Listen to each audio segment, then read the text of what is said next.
প্রাণের স্ত্রী আমার, আমি যে নতুন পোশাক কিনে দেব এই পরিমাণ টাকা আমি ওমরের কাছে না।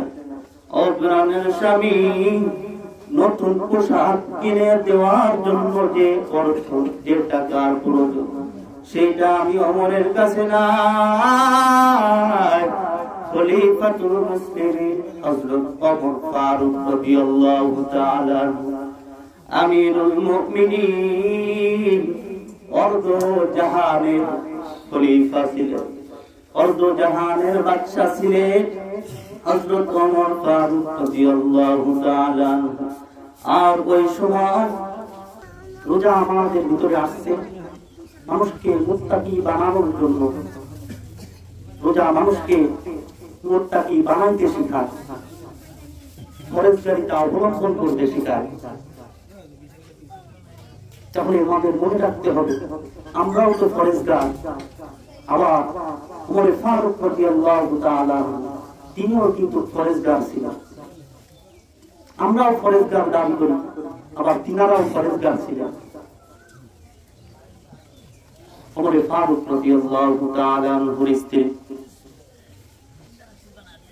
ঈদের কয়েকদিন আগে তিনার স্ত্রীকে ডেকে ডেকে বলতেছেন, তিনার স্ত্রী ওমরকে ডেকে বলেন, ও প্রাণের স্বামী আমার, আমাদের নতুন কাপড়ের কোনো প্রয়োজন না, তবে আপনার যে সন্তান জন্মেছে এই সন্তানের জন্য হইলেও একটা পোশাক, নতুন পোশাক আপনি কিনে দেন।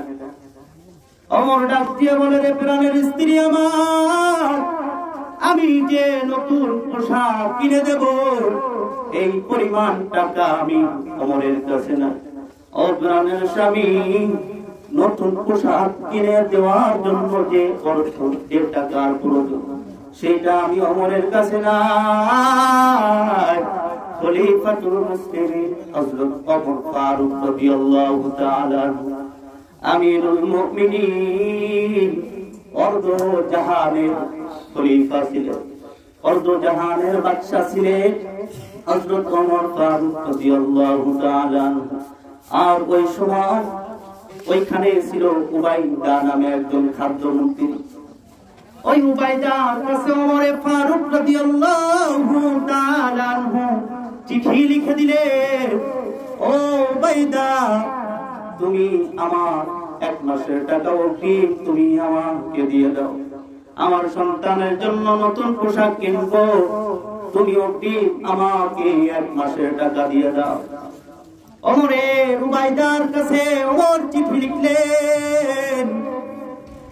চিঠি পাওয়ার পর উবাইদা চিঠি দেখে দেখে তিনি চোখের পানি ফেলে কাঁদলেন। উবাইদা টাকা না দিয়া ওই চিঠির উত্তরে তিনি লিখে দিলেন, ওমর খলিফাতুল মুসলিমিন অর্ধ জাহানের শাসক আমিরুল মুমিনিন, আপনার কাছে আমি 2টা প্রশ্ন ছুড়ে দিলাম। এই 2টা প্রশ্নের জবাব যদি আপনি দিতে পারেন, এই 2টা প্রশ্নের সমাধান যদি আপনি করে দিতে পারেন, তাহলে আমি উবাইদা আপনাকে এই টাকা দেওয়ার ব্যবস্থা করে দিব। 1 নাম্বার প্রশ্ন করা হলো, ওমর ফারুক রাদিয়াল্লাহু তাআলা, আপনি যে দীর্ঘ 8টা মাস বেঁচে থাকবেন এর কোন গ্যারান্টি আপনি দিতে পারবেন কিনা? এই প্রশ্নের জবাব যদি, উত্তর যদি আপনি দিতে পারেন, তাহলে আমি 1 মাসের টাকা অগ্রিম আপনাকে দিয়ে দিব।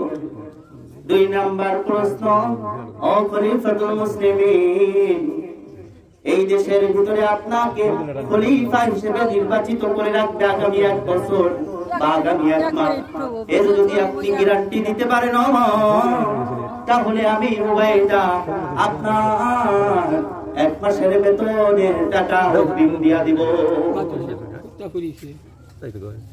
ওমর ফারুক রাদিয়াল্লাহু তাআলা আনহু এই চিঠি তিনি পাওয়ার পর ওমর ফারুক চোখের পানি ফেলে ফেলে কাঁদতেছেন আর আল্লাহর কাছে শুকরিয়া আদায় করে বলতেছেন, মালিক, আমি ওমর রাষ্ট্রের ভিতরে এমন একজন খাদ্যমন্ত্রী নিয়োজিত করেছি, যেই খাদ্যমন্ত্রী, যেই মন্ত্রী ওবাইদা, আমি খলিফা ওমরের কথাই চলে না। যেই ব্যক্তি আল্লাহকে ভয় করে আল্লাহর কথাই চলে, জোরে জোরে বলেন সুবহানাল্লাহ। দেখেন এইটাই হইল তাদের ঈদ। আর আমরা ঈদ উদযাপন করি মুসলমানের ঘরের সন্তান হইয়া, গান বাজনায় নিমজ্জিত হয়ে যাও। আরে গোটা একটা মাসে তুমি ইবাদত করলা, মুসলমানের ঘরের সন্তান, আজ 2-3 দিনের ভিতরে দেখবা গান বাজনা শুরু হয়ে যাবে, ধুম্মা চালে ধুম সে গান শুরু হয়ে যাবে, চলতেই থাকবে। একটা মাসে রোজার ইবাদত করেছে বান্দা, একটা মাসের রোজা রাখার যে সওয়াব হয়েছে, একদিনের অপকর্ম করার কারণে আল্লাহ রাব্বুল আলামিন ওই রোজার সব সওয়াবগুলি কেটে নাফরমান বানায় দেয়। জোরে বলেন নাউযুবিল্লাহ। তাহলে তারাও ঈদ উদযাপন করেছে, আমরাও ঈদ উদযাপন করি। আমরা শুধু আনন্দ ফুর্তির মধ্যে কাটাই। একটা মাস কি করলা এটা নিয়ে তোমাদের কোনো টেনশন নাই। ওমর ফারুক রাদিয়াল্লাহু তাআলা আনহু তিনি ঈদের দিন দরজা আটকে দিয়া, দরজা আবদ্ধ কইরা তিনি ঘরের ভিতরে কান্না করতেছেন। আবু হুরায়রা রাদিয়াল্লাহু তাআলা আনহু তিনি রাস্তা দিয়ে যাইতেছেন, ঘর থেকে কান্নার আওয়াজ শুনতে পাচ্ছেন। আবু হুরায়রা ওমরকে ডাক দিয়ে বলে, ওমর, আজকে ঈদের দিন সবাই ঈদ আনন্দ করে, সবাই আনন্দ ফুর্তি করে, সবাই মজা করে, আর আপনি কেন ঈদের দিন কান্না করেন? ও আপনি যদি একটু বলেন, আমার খুব জানার ইচ্ছা, কি জন্য আপনি কান্না করেন? ওমর ডাক দিয়া বলে, রে আবু হুরায়রা, গত একটা মাসে রোজা রেখেছি, একটা মাসে ইবাদত বন্দেগী করেছি, এই একটা মাস ইবাদত করলাম, এই ইবাদত কি আমার মালিকের কাছে কবুল হয়েছে কিনা? আমার মালিক আমার রোজা, আমার ইবাদত বন্দেগী এই সব কবুল করেছে কিনা, এই জন্য আমি কান্না করি। দেখেন তারা জান্নাতের সার্টিফিকেট পাওয়ার পর তারা দুনিয়াতে এতই কাঁদাই না কাঁদলে, আর আপনাকে কোন জিবরাইল আমিন জান্নাতের সুসংবাদ দিয়ে গেলেন?